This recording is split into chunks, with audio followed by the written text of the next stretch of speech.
Last class के अंदर Rawls law से जो भी डेविएशंस थी आइडल और नॉन आइडल सॉल्यूशन, और आइडल सॉल्यूशन के अंदर ऐसा क्या है कि हम उसे आइडल क्यों कह रहे हैं, नॉन आइडल के अंदर ऐसा क्या है कि हम उसे नॉन आइडल कह रहे हैं, वो चीजें, और फिर आइडल और नॉन आइडल के अंदर जो टाइप्स थी that is positive deviation and negative deviation, हमने ये की थी।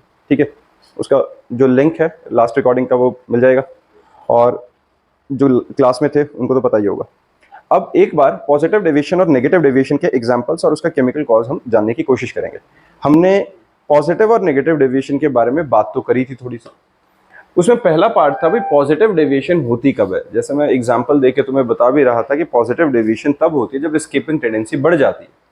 कभी कुछ ऐसा होगा कि सॉल्यूट और सॉल्वेंट को हम ऐड करेंगे और वहां पर उनका जो सॉल्यूट और सॉल्वेंट का मॉलिक्यूलर इंटरैक्शंस हैं वो सॉल्यूट सॉल्यूट या सॉल्वेंट सॉल्वेंट से कम रहेगा। अगर ऐसा होगा, सॉल्वेंट और सॉल्यूट आपस में ज़्यादा स्ट्रांगली बॉन्ड नहीं बना रहे तो फिर क्या करेंगे, फिर वो निकलने की टेंडेंसी ज़्यादा रहेगी, उनकी स्किपिंग टेंडेंसी ज़्यादा रहेगी, तो वेपर प्रेशर भी ज़्यादा एक्सर्ट करेंगे जिसकी वजह से वो पॉजिटिव डेविएशन होंगे। मोरओवर इसकी हमने जो कंडीशंस पे जिस पे बात करी थी, हमने क्या कहा था, पहला तो यही था that a b should be less than A and B b bond. दूसरा क्या था, since it is a positive deviation it must be endothermic in nature.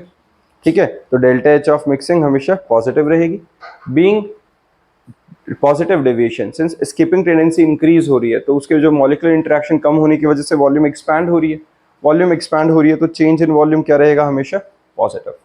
और बॉन्ड क्या होंगे, हाइड्रोजन बॉन्ड्स की ब्रेकिंग होगी, हीटिंग जितनी ज़्यादा होगी उतनी सॉल्युबिलिटी इंक्रीज करेगी, एस्केपिंग टेंडेंसी इंक्रीज करती है, और ये हमारा इस टाइप का ग्राफ था। क्लियर है। अब नेगेटिव डेविएशन में सारा कुछ इसका उल्टा था। क्या था, नेगेटिव डेविएशन में जो अब एस्केपिंग टेंडेंसी घट रही है। क्यों घट रही है, क्योंकि सॉल्यूट और सॉल्वेंट के बीच का जो इंटरेक्शन है वो कंपैरेटिवली ज़्यादा स्ट्रॉन्ग है as compare to solute solute और सॉल्वेंट सॉल्वेंट। तो जब सॉल्यूट और सॉल्वेंट डले तो डल के कुछ नए बॉन्ड बन गए, तो वो स्ट्रांगली बॉन्डेड हो गए एक दूसरे के साथ, तो उनकी एस्केपिंग टेंडेंसी रिड्यूस हो गई। Thereby the bond is stronger than A B B, तो ऑब्वियस सी बात है पार्शियल प्रेशर भी कम हो जाएंगे। पॉजिटिव डेविएशन में पार्शियल प्रेशर ज्यादा हुए थे, यहाँ पार्शियल प्रेशर कम हो गए। Delta H of mixing negative रहेगा, एक्सोथर्मिक रिएक्शंस रहेंगे। Delta V of mixing negative रहेगा, formation of hydrogen bond, heating decreases the solubility and escaping tendency decreases. ये हमने लास्ट टाइम भी डिस्कस किया था। डन। और इन सबके जो ग्राफ थे इन दोनों के, पॉजिटिव वाले का सारे ग्राफ ऊपर की साइड थे, नेगेटिव वाले के सारे ग्राफ नीचे के साइड थे। डन। फिर हमारे पास यहां पर दोनों तरफ 6-6 एग्जाम्पल्स हैं। Most of the time question इन्हीं में से बन जाता है। इनको अगर ढंग से देखोगे तो एक चीज पता चलेगी तुम्हें कि जब हम पॉजिटिव डेविएशन या नेगेटिव डेविएशन की बात कर रहे हैं तो इनके अंदर हमने एक चीज लिखी थी, जब पॉजिटिव डेविएशन होती है तो फॉर्मेशन ऑफ हाइड्रोजन बॉन्ड्स होते हैं, है ना। सॉरी, पॉजिटिव डेविएशन में ब्रेकेज ऑफ हाइड्रोजन बॉन्ड्स होते हैं, नेगेटिव डेविएशन में फॉर्मेशन ऑफ हाइड्रोजन बॉन्ड होती है। इनको इन डेप्थ समझने के लिए हम इनका एक एक एग्जाम्पल डिस्कस कर लेते हैं। सबसे पहले पॉजिटिव डेविएशन का हमने एग्जाम्पल लिया ethyl alcohol and cyclohexane. Ethyl alcohol and cyclohexane, अब ये जब पॉजिटिव डेविएशन शो करेंगे, कैसे करेंगे, देखो हमें क्या पता है इथाइल एल्कोहल क्या होता है बच्चा। Ethyl alcohol being OH bond, वो क्या होगा, पोलर होना चाहिए। अपने को पता है जिस टाइम पे इथाइल एल्कोहल के अंदर जो OH बॉन्ड होता है ये क्या रहता है, पोलर होता है। Delta H positive and delta H negative, क्योंकि oxygen being highly electronegative element it attracts the shared pair of electron toward itself, thereby gaining a delta negative charge, and H के ऊपर डेल्टा पॉजिटिव चार्ज हमारे पास आ जाता है, सीधा सा polar है। अब इनके बीच में, हर पोलर कंपाउंड के बीच में, जैसे वाटर होता है, वाटर भी पोलर है H2, इसी वजह से वाटर लिक्विड होता है रूम टेम्परेचर पे, यही होता है। अदरवाइज एक वाटर मॉलिक्यूल पूरे तरीके से कोवलेंटली सेटिस्फाइड है तो उसके लिक्विड होने की जरूरत नहीं थी, वो गैसियस मॉलिक्यूल हो सकता था, लेकिन just because of delta negative and delta positive, that is polarity in the molecule, there is hydrogen bonding, यही होता है। अब यहां पे सेम गोज फॉर एल्कोहल, एक इथाइल एल्कोहल का O नेगेटिव दूसरे वाले इथाइल नेगेटिव के बॉन्ड के साथ क्या कर रहा है, यहां देखो ये हाइड्रोजन बॉन्डिंग हो रही है, एक का O दूसरे के H के साथ बॉन्ड बना रहा है, एक का O दूसरे के H के साथ बॉन्ड बना रहा है, एंड सेम गोज ऑन, चलता रहेगा ऐसे। और जिसकी वजह से इनके बीच में ये जो इथाइल अल्कोहल है वो लिक्विड फेस में था। अब मैंने क्या किया, अब इसके अंदर हमने इंट्रोड्यूस कर दिया साइक्लोहेक्सेन। हमने क्या इंट्रोड्यूस कर दिया बच्चा? साइक्लोहेक्सेन। अब साइक्लोहेक्सेन का क्या काम है? साइक्लोहेक्सेन एल्केन, इसके अंदर किसी तरह की पोलैरिटी नहीं है। पोलैरिटी नहीं है तो डेल्टा नेगेटिव डेल्टा पॉजिटिव में खास इंटरेस्टेड भी नहीं है। अब ये क्या करेगा, ये जब हम डालेंगे तो हर मॉलिक्यूल, एक इथाइल अल्कोहल दूसरे इथाइल अल्कोहल के बीच में हाइड्रोजन बॉन्डिंग थी, बट ये स्पेस अदरवाइज क्या था? Intermolecular space. अब वो जो हम साइक्लोहेक्सेन डाल रहे हैं वो इनके इंटरमॉलिक्यूलर स्पेसेस में आ जाएगा। इंटरमॉलिक्यूलर स्पेस में आएगा तो जो हाइड्रोजन बॉन्डिंग का एक्सटेंट था वो वीक हो गया कि नहीं? समझ में आई है? जहां पर पहले से हाइड्रोजन बॉन्डिंग थी, अब उस हाइड्रोजन बॉन्डिंग वाले मॉलिक्यूल्स के अंदर, उस हाइड्रोजन बॉन्डिंग वाले लिक्विड के अंदर जब मैंने एक ऐसी चीज डाली जो कि फर्दर हाइड्रोजन बॉन्डिंग बनाने में कोई इंटरेस्ट नहीं शो कर रही है, तो वो क्या करेगी? पुरानी वाले हाइड्रोजन बॉन्डिंग को ब्रेक कराएगी, क्योंकि वो उनकी जगह पर आ जाएगी, इंटरमॉलिक्यूलर स्पेसेस को ऑक्यूपाई करेगी। अब हुआ क्या? when cyclohexane is added to ethyl alcohol, क्या हो रहा है? जिस टाइम पे हमने साइक्लोहेक्सेन को ऐड किया इथाइल अल्कोहल के अंदर, the molecules of cyclohexane tends to occupy the space between ethyl alcohol molecule. Consequently, some hydrogen bonds of alcohol molecule break and the attractive forces in alcohol molecules are weakened, and the escaping tendency of the alcohol and cyclohexane molecules from the solution increases. समझ में आई है? तो जैसे ही हमने कोई solute उस solvent में डाला, वो सॉल्यूट की प्रेजेंस की वजह से सॉल्वेंट के इंटरमॉलिक्यूलर हाइड्रोजन बॉन्ड ब्रेक हुए, और सॉल्यूट वैसे ही सॉल्वेंट के साथ कुछ खास इंटरेस्टेड था भी नहीं, क्योंकि एक पोलर था, एक नॉन पोलर टाइप का था। तो उसकी वजह से उन दोनों की एस्केपिंग टेंडेंसी बढ़ गई। ओवरऑल सॉल्यूशन अब ज़्यादा आसानी से निकल पाएगा, ज़्यादा वेपर फॉर्म करेगा, ज़्यादा वेपर प्रेशर एक्सर्ट करेगा, and hence positive vapour pressure, positive deviation. तो डेल्टा एच ऑफ मिक्सिंग क्या रहेगा? इज ग्रेटर देन जीरो, क्योंकि एंडोथर्मिक रिएक्शन। अब एंडो क्यों है? क्योंकि जब हाइड्रोजन बॉन्ड टूट रहे हैं तो जाहिर सी बात है उन बॉन्ड्स को ब्रेक करने के लिए वो बाहर से एनर्जी एब्जॉर्ब कर रहा होगा। तो जैसे ही वो एनर्जी एब्जॉर्ब हो रही है, हम कहते हैं delta H of mixing is positive, that is endothermic. Moreover जो चेंज इन वॉल्यूम है वो इंक्रीज हो रही है, क्योंकि वो फैल रहा है, बॉन्ड ब्रेक होकर एक्सपेंशन ज्यादा हो रही है। एक्सपेंशन होने की वजह से delta V of mixing is also positive, and A B bond is less than A and B B. किसी को दिक्कत है इसमें पॉजिटिव डेविएशन के एग्जांपल में? डन है? ठीक है बच्चा। इसके बाद आता है नेगेटिव डेविएशन। अब नेगेटिव डेविएशन क्या है? जब हम नेगेटिव डेविएशन की बात कर रहे हैं तो यहाँ एग्जांपल क्या है बच्चा? Acetone and chloroform. क्या है? Acetone and chloroform. तो एसीटोन में क्या है? When acetone and chloroform are mixed, there are new attractive forces due to intermolecular hydrogen bonding. क्योंकि एसीटोन में और क्लोरोफॉर्म में अदरवाइज उतनी स्ट्रॉन्ग हाइड्रोजन बॉन्डिंग नहीं थी, लेकिन एसीटोन क्या होता है? जिसके अंदर कार्बन के साथ ऑक्सीजन लगा हुआ है ना। हमारे पास क्लोरोफॉर्म क्या होता है? CH3, जहां पे कार्बन जो है उसके साथ एक हाइड्रोजन लगा हुआ है, और कार्बन के साथ जो लगा हुआ हाइड्रोजन है उस कार्बन के ऊपर ऑलरेडी 3 क्लोरीन है। तो इधर इधर इधर इलेक्ट्रॉन क्लाउड कार्बन का खींच रहा होगा, जिसकी वजह से ये साथ वाले हाइड्रोजन का इलेक्ट्रॉन क्लाउड खींच रहा होगा, और इसके ऊपर डेल्टा पॉजिटिव चार्ज आ जाएगा। Due to that shifting of electron cloud of hydrogen towards carbon, there is delta H positive on hydrogen, और वहां पे being electronegative in nature, oxygen पे डेल्टा नेगेटिव चार्ज है, तो there will be attractive force between the two and making hydrogen bond. ठीक है, तो वहां पे which leads to formation of hydrogen bond basically. तो हाइड्रोजन बॉन्ड की जब हमारे पास फॉर्मेशन हो गई है, अब क्या हुआ? जब नए बॉन्ड बनते हैं तो एनर्जी रिलीज होती है। जब नए बॉन्ड बनते हैं तो एनर्जी रिलीज होती है, और वो क्या होता है? Exothermic reactions. डन है? एक्सोथर्मिक अगर हमारे पास रिएक्शन होगा तो delta H of mixing is negative, less than zero. Since there is formation of new bonds, तो सॉल्यूट सॉल्वेंट थोड़ा कॉन्ट्रैक्ट हो जाएंगे, थोड़े नजदीक आ जाएंगे, जिसकी वजह से हम कहेंगे कि डेल्टा वी ऑफ मिक्सिंग भी क्या हो गई है? नेगेटिव हो गई है, क्योंकि फाइनल वॉल्यूम अब कम हो गई है, तो change in volume negative. A B bond is stronger than A and B B. किसी बच्चे को इसमें दिक्कत? क्लियर बात है बच्चा? डन। इस तरीके से पॉजिटिव और नेगेटिव डेविएशंस में ये ध्यान रखना, अगर कहीं बोला जाता है कि जज करो पॉजिटिव नेगेटिव डेविएशन है कि नहीं, तो सॉल्यूशन में सॉल्वेंट और सॉल्यूट के बिहेवियर को जज करो। अगर दोनों ही पोलर पोलर हैं, अगर दोनों ही ऐसे हैं जिसमें इलेक्ट्रोनेगेटिविटी के डिफरेंस के कारण delta negative delta positive create हो सकता है, दैट इज पोलैरिटी आ सकती है, तो वहां पर हमेशा कौन सी डेविएशन आएगी? Negative deviation. और कहीं अगर ऐसा हो कि सॉल्वेंट पोलर था जिसके अंदर हाइड्रोजन बॉन्डिंग थी बट सॉल्यूट नॉन पोलर है, तो वो हमेशा पॉजिटिव डेविएशन देगा। क्लियर बात है ये? फिर हमारे पास आता है एजियोट्रॉप्स। नेक्स्ट टॉपिक अपना, एजियोट्रॉप्स क्या होते हैं बच्चा? एजियोट्रॉप्स को हम कहते हैं बच्चा constant boiling mixtures. What do we mean by constant boiling mixtures? जो कांस्टेंट बॉइलिंग मिक्सचर्स हैं ये हैं हमारे पास, these are the binary mixtures. Binary किसके लिए कहा जाता है? दो चीजों के मिक्सचर को।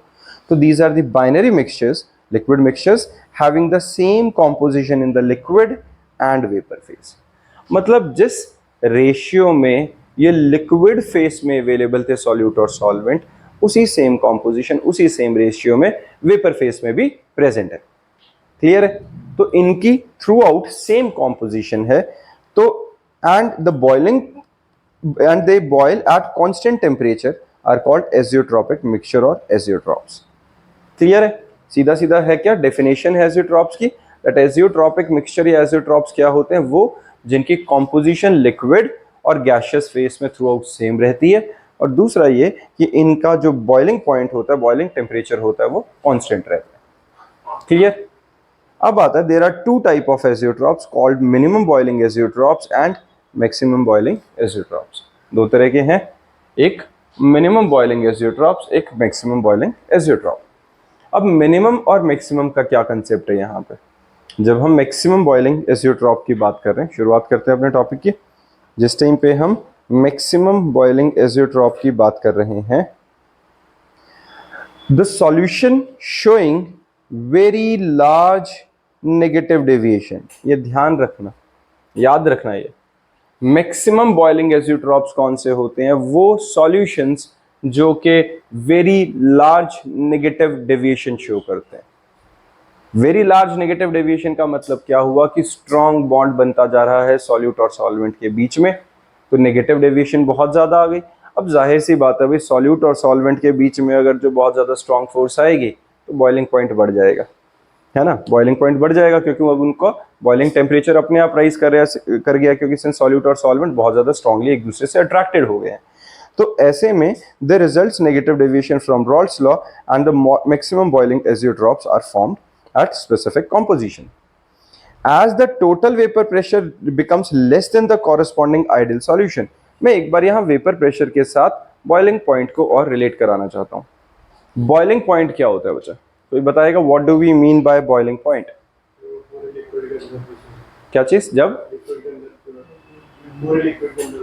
क्या होता है, मतलब बॉइलिंग पॉइंट क्या होता है?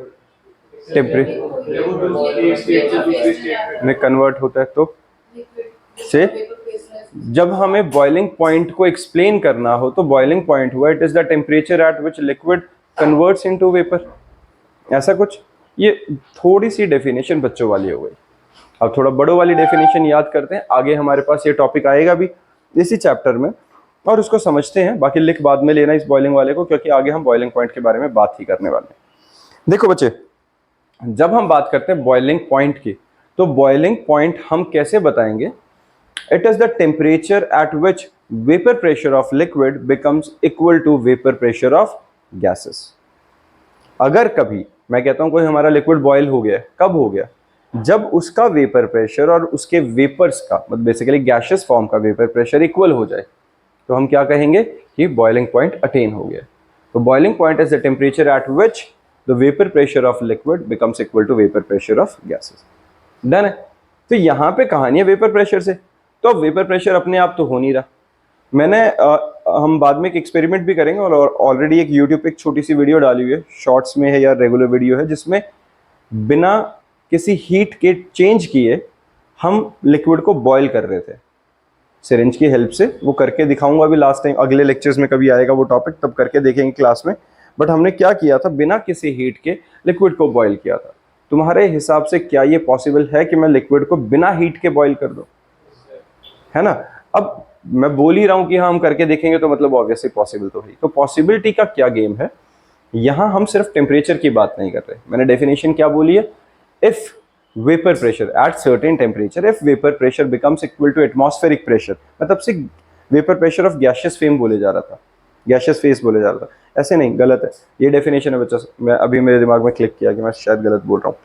वेपर जो बॉइलिंग टेम्परेचर होता है, बॉइलिंग पॉइंट होता है, it is the temperature at which vapour pressure of liquid becomes equal to atmospheric pressure. उसमें क्या वर्ड यूज करेंगे, एटमॉस्फेरिक प्रेशर के इक्वल हो जाए, क्योंकि अगर एटमॉस्फेरिक प्रेशर के इक्वल होगा तभी वो लिक्विड एटमॉस्फेयर के प्रेशर को ओवरकम करके बाहर निकल पाएगा। ये बात समझ में आई है। तो जब हम बात कर रहे हैं बॉइलिंग टेम्परेचर या बॉइलिंग पॉइंट की, it is the point at which vapour pressure of liquid becomes equal to atmospheric pressure. तो मुझे कैसे भी करके अगर मैं लिक्विड सरफेस का प्रेशर एटमॉस्फेरिक प्रेशर के इक्वल कर दूं तो वो लिक्विड बॉइल कर जाए, या मैं कुछ ऐसा करूं कि लिक्विड सरफेस के ऊपर से प्रेशर एक हटा दूं, एटमॉस्फेरिक प्रेशर हट जाएगा, वो खुद ही बॉइल कर जाएगा। तो हमारा सिर्फ एक फोकस होता है उस छोटे से एक्सपेरिमेंट में, हम किसी तरीके से एटमॉस्फेरिक प्रेशर हटा देते हैं लिक्विड के सरफेस से और फिर लिक्विड बॉइल कर जाता है। ठीक है, तो उसका टेम्परेचर नहीं बढ़ता है बहुत, बॉइल करने का मतलब सिर्फ क्या होगा, उसके अंदर से बबल्स निकलते हैं थोड़े से। ठीक बात है। अब यहाँ पे हम बात कर रहे हैं बॉइलिंग पॉइंट की। तो बॉइलिंग पॉइंट, ये टॉपिक क्यों लाया मैं बीच में, क्योंकि यहां लिखा गया the total vapour pressure becomes less. अब मेरी बात समझो, मैं बॉइलिंग पॉइंट के लिए क्या बोल रहा हूं, हमें उसका वेपर प्रेशर, किसका, लिक्विड का वेपर प्रेशर बढ़ा के एटमॉस्फेरिक प्रेशर तक लेके आना है। अगर उसका एटमॉस्फेरिक प्रेशर, मतलब एटमॉस्फेरिक प्रेशर तो पता है 180 है, मान लो लिक्विड का एटमॉस्फेरिक प्रेशर 0.2 था, मुझे बढ़ा बढ़ा के उसके सरफेस पे कितना लेके आना, 1 तक, 0.8 का डिफरेंस था। अब मैंने उस लिक्विड के अंदर कुछ ऐसा सॉल्यूट डाल दिया कि उल्टा उसने नेगेटिव डेविएशन कर दी, तो अब वेपर प्रेशर उल्टा 0.2 से 0.1 गिर गया। अब मुझे और एफर्ट करना पड़ेगा, जहां मुझे 0.6 का 0.5 का कुछ ऐसे करना पड़ रहा था, अब और ज्यादा वेपर प्रेशर का चेंज मुझे कवर अप करना पड़ेगा। तो वेपर प्रेशर का डिफरेंस जितना हमारे सॉल्यूट सॉल्वेंट के कॉम्बिनेशन होने के बाद वेपर प्रेशर जितना डिक्लाइन कर जाएगा, उतना ही हमें ज्यादा टेम्परेचर देना पड़ेगा, तब जाके वो बॉयल होगा। तो vapour pressure by the negative deviation of the solution, boiling temperature अपने आप बढ़ गया। अब उसका हुआ कि नहीं, ये बात समझ में आई है। तो यहां पर यही बोला गया है कि जिस टाइम पे नेगेटिव डेविएशन हो रही है, तो the solution of same composition, the boiling point of such solutions are increased. Boiling point क्या हो गया, इंक्रीज हो गया, क्योंकि अब मुझे ज्यादा एफर्ट लगाना पड़ रहा है उसको बॉइल करने के लिए। क्लियर बात है ये, हाँ जी, इसमें कोई दिक्कत, ठीक है। इसके बाद हमारे पास आता है एजियोट्रॉप्स। क्या है, azeotropes formed from nitric acid and water. किससे फॉर्म हो रहे हैं, नाइट्रिक एसिड एंड वाटर से। Has the approximate composition of 68% nitric acid and 32% of water by mass with a boiling point of 393.5 Kelvin। Clear है बच्चा, ये किसी बच्चे को इसमें परेशानी समझ में आया। ये था मैक्सिमम बॉइलिंग एजियोट्रॉप्स। अब मिनिमम बॉइलिंग एजियोट्रॉप्स क्या रहेंगे, मैक्सिमम में बहुत ज्यादा लार्ज नेगेटिव डेविएशन थी, मिनिमम में बहुत ज्यादा लार्ज पॉजिटिव डेविएशन हो जाएगी। For minimum azeotropes, minimum boiling azeotropes के लिए हम क्या करेंगे, for minimum boiling azeotropes the solution which shows large positive deviation from Raoult's law and they form minimum boiling azeotropes. अब नाम से समझ में आ रहा है, अगर बहुत ज्यादा पॉजिटिव डेविएशन शो करेगा का मतलब क्या हुआ, जितना वेपर प्रेशर था उससे तो ज्यादा वेपर प्रेशर सॉल्यूट सॉल्वेंट के मिक्स होते ही हो गया, तो वो तो ऑलरेडी बॉयल होने के क्लोज पहुंच रखा है, मुझे थोड़ी सी हीट देनी है, एटमॉस्फेरिक प्रेशर के आसपास उसका प्रेशर पहुंचेगा और वो बॉयल कर जाएगा। क्लियर है ये बात। तो इसके अंदर हुआ क्या है हमारे पास, at the same composition of one of the intermediate composition, the total vapor pressure of such solution will be the highest and the boiling point will be lowest। vapor pressure highest है, boiling point lowest आ गया। lowest आने का मतलब क्या हुआ, कम heat देकर भी वो बॉयल कर जाएगा। ethanol and water mixture have 95% by volume of ethanol। after achieving this composition no further separation occurs as liquid and vapor pressure have same composition। Clear है, समझ में आ गया ये। चलो इसमें यहां तक किसी को परेशानी। अब इसके बाद एक नेक्स्ट टॉपिक आता है कॉलिगेटिव प्रॉपर्टीज।